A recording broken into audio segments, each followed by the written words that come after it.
Wait a minute. Have you heard the strange tales of the Whistler?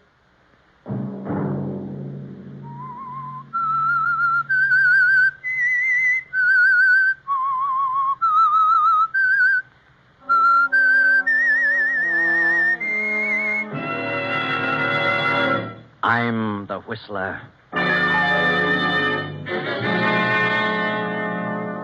Nita, what is it?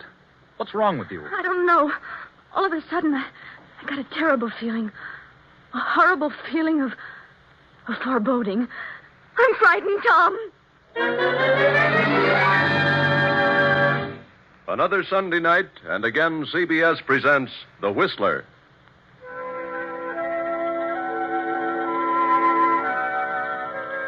I, the Whistler, know many things, for I walk by night. I know many strange tales, many secrets hidden in the hearts of men and women who have stepped into the shadows. And so I tell you tonight the unusual story of Malice.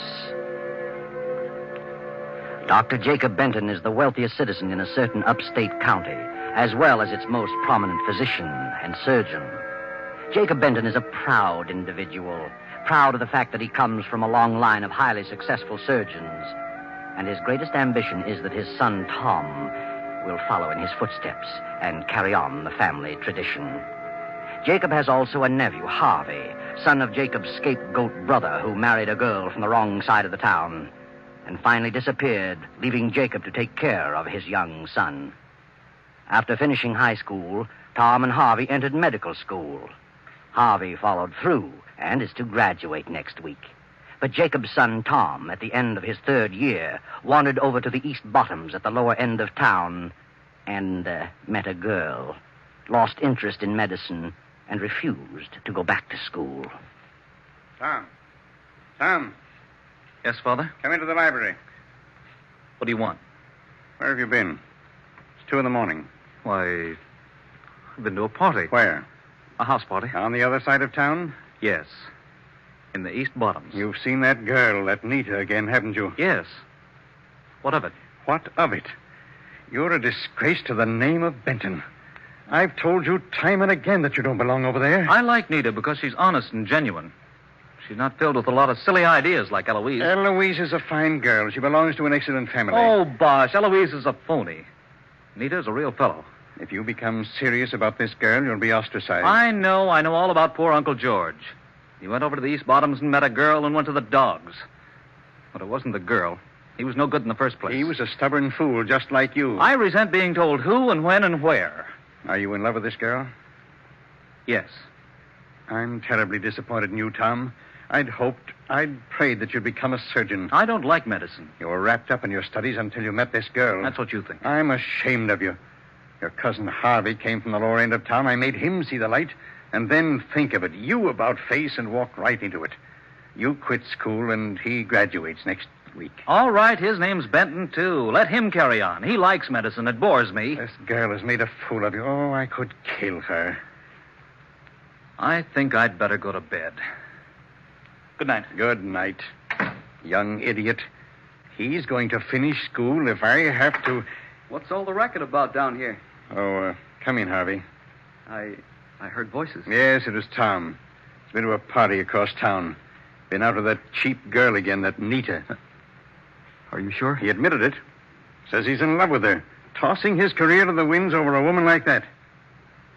How long has he been seeing her? Several months, I suppose. That's why he wouldn't go back to school. All she's after is his money. How he ever met up with her, I'll never know. I'm afraid I'm the cause of that, Uncle Jacob. You? What do you mean? Well, when I was home last summer, I went over there one evening, several evenings, in fact. Tom insisted on going along. I wanted to see some of the kids. I went to school with Nita and, well, I introduced them. Well, of all things, you were born over there, and if you insisted on going back, it was your own business. But Tom is my son. You knew how I felt about it. You had no right to take him over there. I realize that now. Well, something's got to be done about it at once. Yes, but what? I'll put an end to it. Believe me, I'll find a way, and I'll stop at nothing.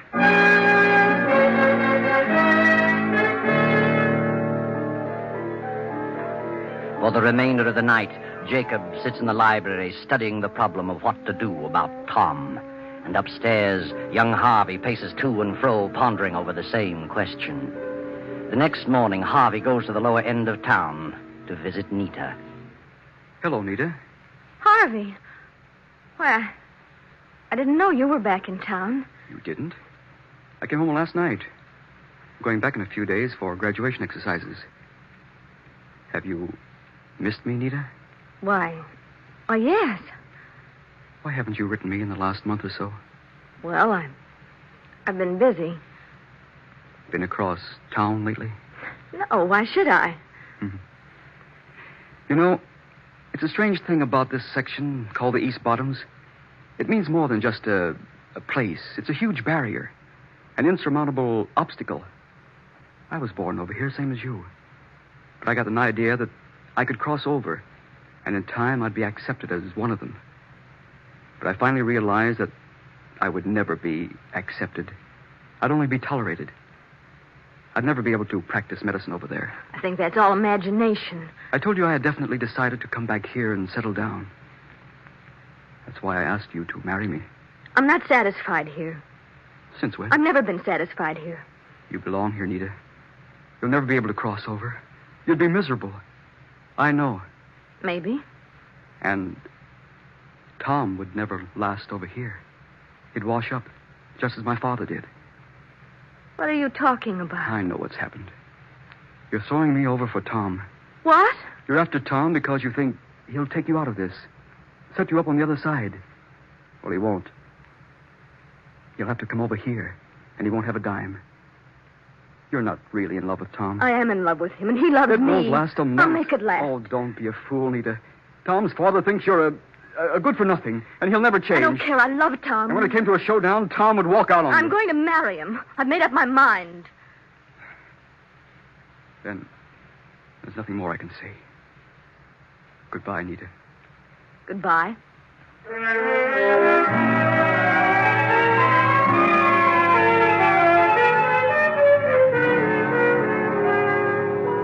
That evening, Dr. Jacob comes to a decision, and he too crosses town and makes his way to Nita's apartment. Well, what do you want to talk about, Dr. Benton? About my son, Tom. I see. How long have you known him? Oh, since last summer. Have you seen him often? Yes, several times a week for the last 2 months. You think you're in love with him? I don't think. I know I am. I don't think he's in love with you. He's merely infatuated. You're interested in his position, his money.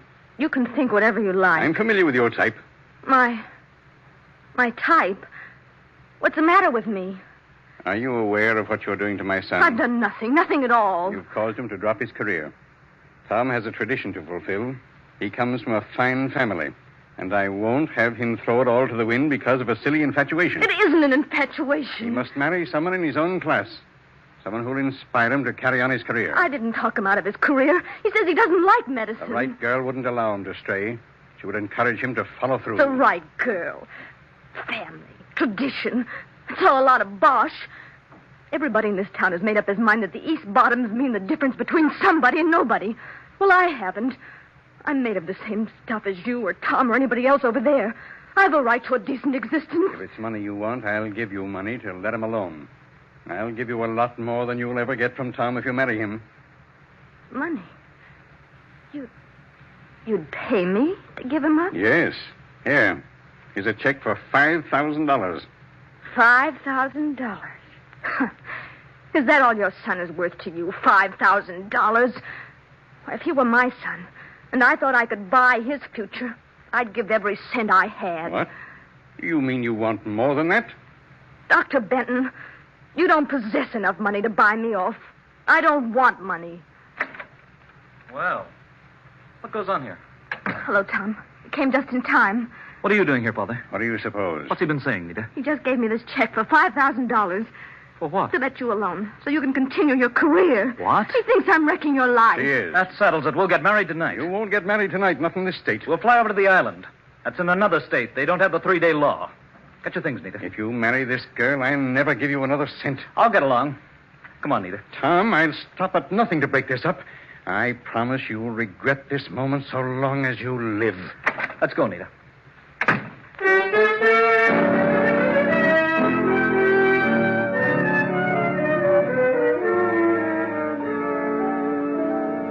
So Tom and Nita rush out of the house and drive to the airport just outside of town. A storm has come up. The highway glistens in the beam of the headlights. This rain is certainly like a cloudburst. Maybe we shouldn't fly over tonight, Tom. Why not? I don't like to fly in a storm. How can you tell where to land? Don't worry about that. I'm familiar with the field. Who's on the island at this time of year? Well, not many people. We've had this summer place there as long as I can remember. There's an old fellow and his wife who look after most of the places. He's also a justice of the peace.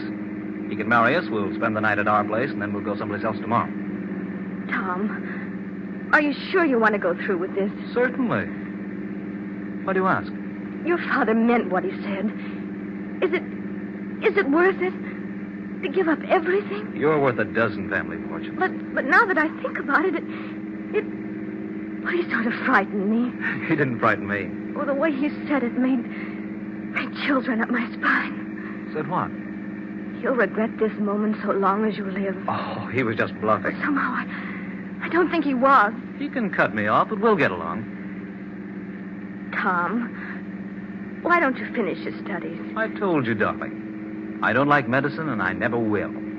Why should I do something I dislike just because my father and my great-great-grandfathers liked it? Well, what do you want to do? Oh, I don't know. But I'll find something. Tom? Yes? What is it? Nita. What is it? What's wrong with you? Oh, I don't know. All of a sudden, I got a terrible feeling. A feeling of foreboding. Snap out of it, Nita. This isn't like you. I know, but I can't help it. I'm frightened. Of what? I don't know, but I am. Oh, Tom, let's turn back. Let's wait, please. Oh, no, you can't back out now. We're going through with this. But he meant it. Your father meant what he said. I know he did. Please turn back. I wouldn't turn back for all the money in the world.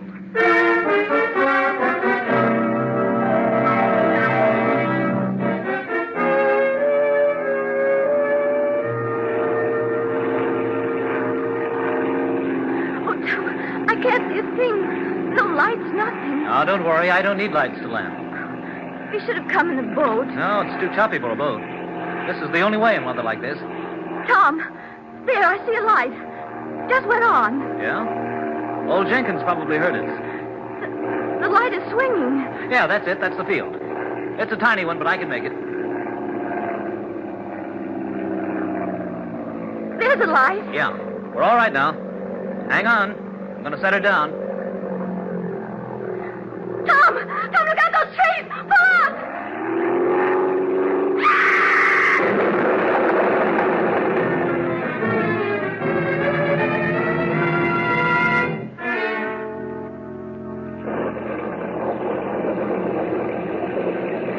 Are they dead, Pa? I don't know yet.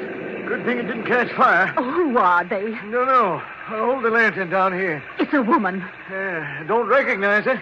Hey, this is young Tom Benton. Oh, the girl is hurt bad. Look at her legs. They must be broken. Yeah.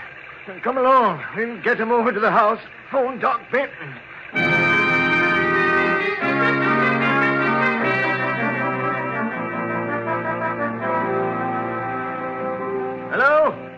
Hello? Is this Dr. Benton's home? This is Jenkins over on the island. Is Dr. Benton there? Oh, is that you, Harvey? Well, you better find Doc and get him over here right away. It's young Tom. He tried to land his plane and hit some trees. I don't think Tom is hurt so bad, but the girl has smashed up something terrible. I don't know who she is. Yeah. Goodbye.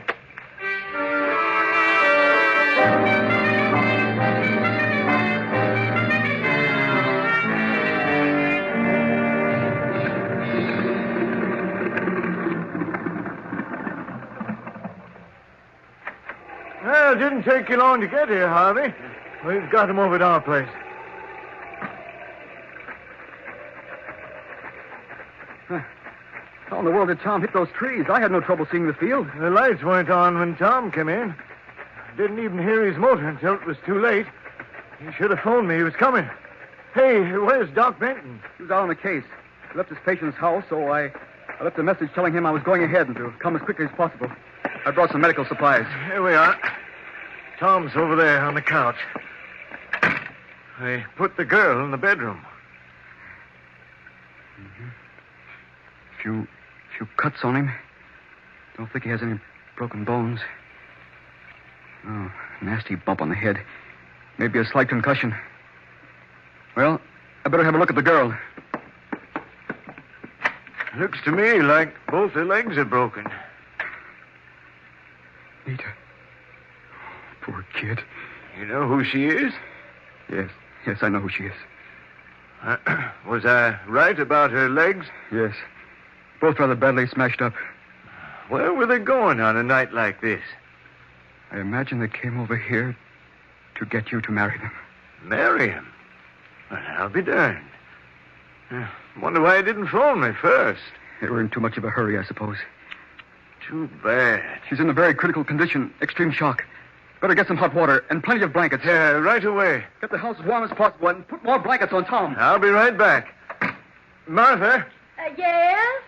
How is she? Harvey says she's in bad shape.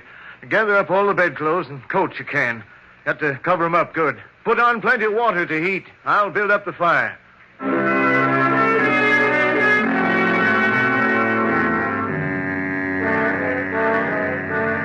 Outside, the storm rages on. Harvey sits quietly beside Nita's bed, staring at her in a daze. Her breathing becomes shallow, irregular. A quarter of an hour passes. Then a plane motor is heard overhead. The ship sets down, and Dr. Jacob hurries to the house. Tom's over there, Doc. Tom. He's been unconscious ever since we brought him in. Can't find any fractures. He's got an awful wallop on his head. Yes. I see. No apparent concussion. He'll be all right in a short while. Get some pillows. Raise his feet. I want his head lower. I'll get them. You certainly got it hot in here. Yeah. Harvey had us do that because of the girl. She's pretty bad. Girl? Where is the girl? Oh, in the bedroom there. Harvey's in there. I'll have a look at her. Harvey. Huh? Oh. Hello, Uncle. What's the matter with you? I just... Are you crying? No, I'm just... This is a miserable mess. Fine example of a doctor you are. You have to learn to be completely impersonal about these things. Oh, I know. What do you say is wrong with her? Both legs are broken. She's suffering from extreme shock. Uh-huh. Better take your bag, go out there and give Tom a shot of adrenaline. I'll attend to the girl. Yes, sir.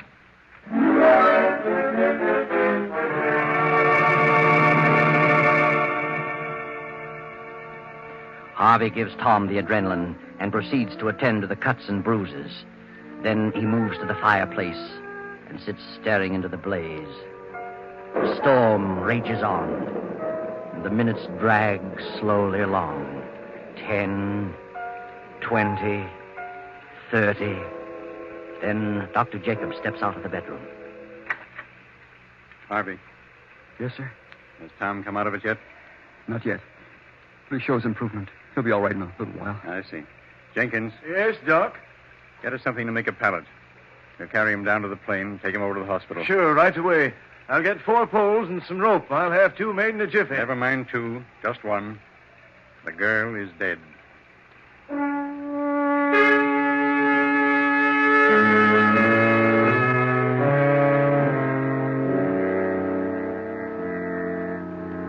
Then on the following day, Tom has fully recovered. Gradually, the events of the preceding hours begin to pass before him. The argument, the island, the plane, Nita screaming, and then the crash, and then Nita. Where is Nita? Tom sends for his father, but Jacob is already standing in the shadows of the room. How do you feel, Tom? Nita. Is Nita all right? Oh, now, take it easy, Tom. Don't get excited. Where is Nita? Forget about Nita for the moment. You've been pretty badly banged up. A little more, and you'd have had a real concussion. What about Nita? If you insisted on flying to the island, why didn't you phone Jenkins to turn on the lights? He heard my motor. We were in a hurry. Besides, I saw the lights. Jenkins said he didn't turn them on at all. Didn't hear you till just before you crashed. That's ridiculous. Where have you got Nita? Nita is at the undertaker's. She... What? She's dead. Good Lord. Was she... Did it happen in the crash? No, she died about half an hour after I got there. Were you on the island? Yes, Jenkins found you and called the house. I was out on a case and got to the island too late to save her. What was the cause? Her legs were broken. She died from extreme shock. Was there nothing you could do? Nothing. Did you try? I resent that inference. You should know better than that. I'd rather have had anybody in the world there than you. Do you know what you're talking about? Yes, I do. You hated her. You didn't give her half a chance. Will you shut up and stop yelling? What did you give her? I gave her adrenaline. It was probably water. I've heard enough out of you. When you come to your senses, I'll consider talking to you. Good day.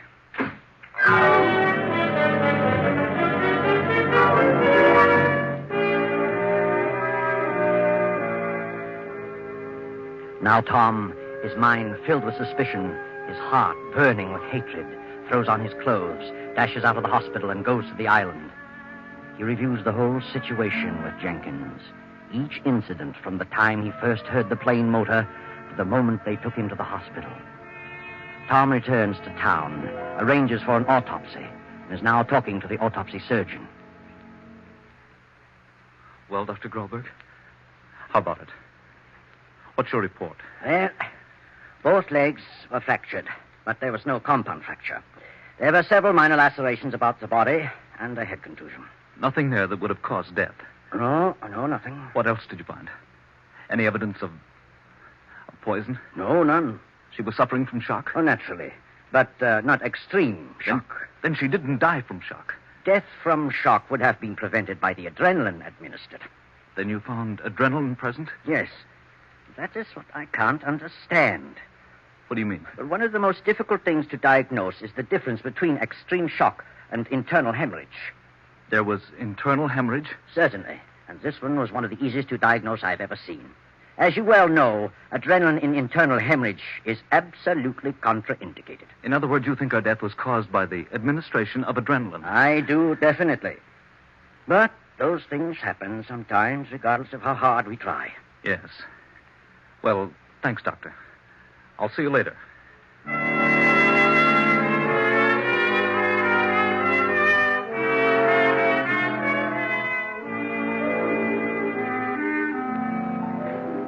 Hello, Father. Well, have you finally come to your senses? Yes. Yes, I have. I'd like to have a little talk with you. Very well. What about? I've been doing a little investigating. Investigating? Now, what are you talking about? I'm talking about Nita.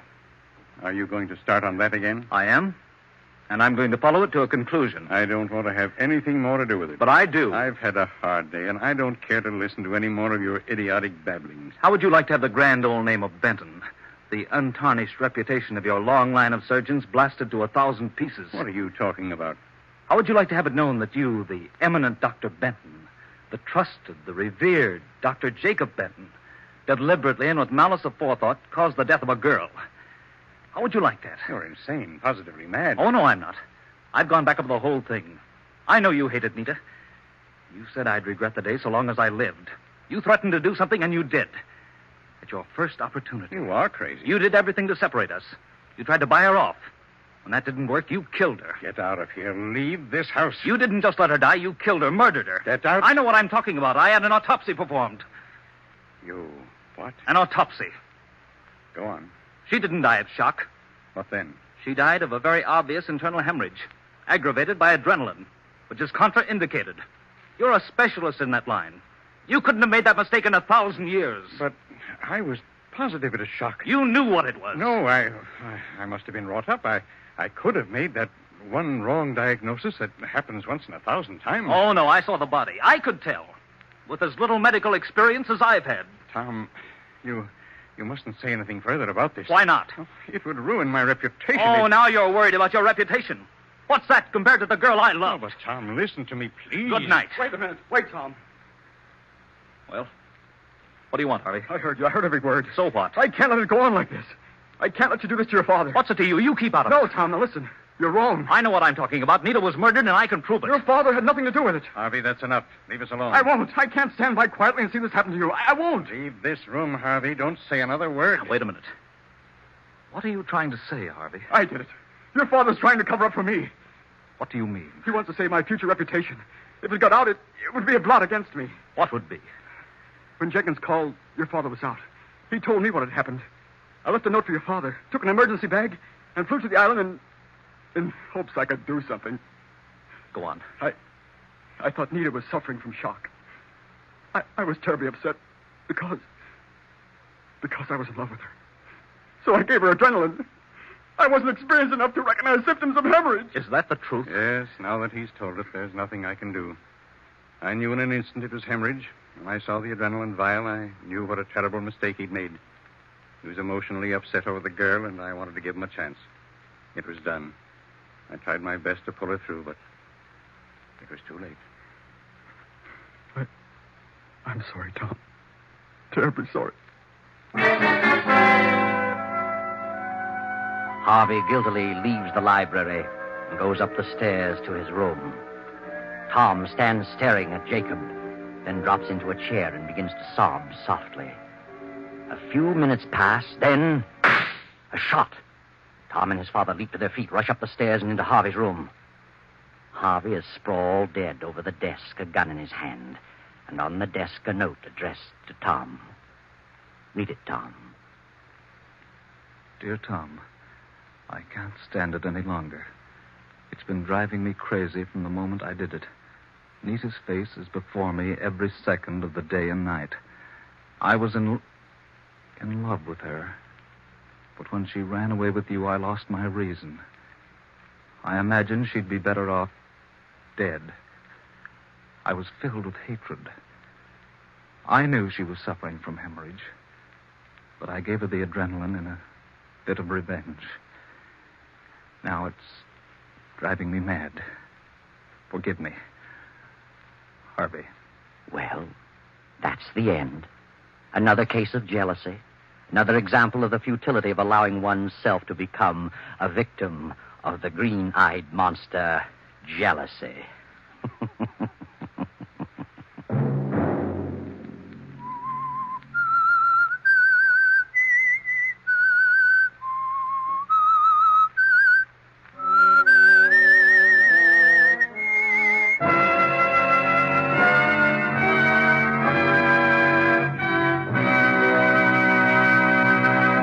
CBS has presented The Whistler.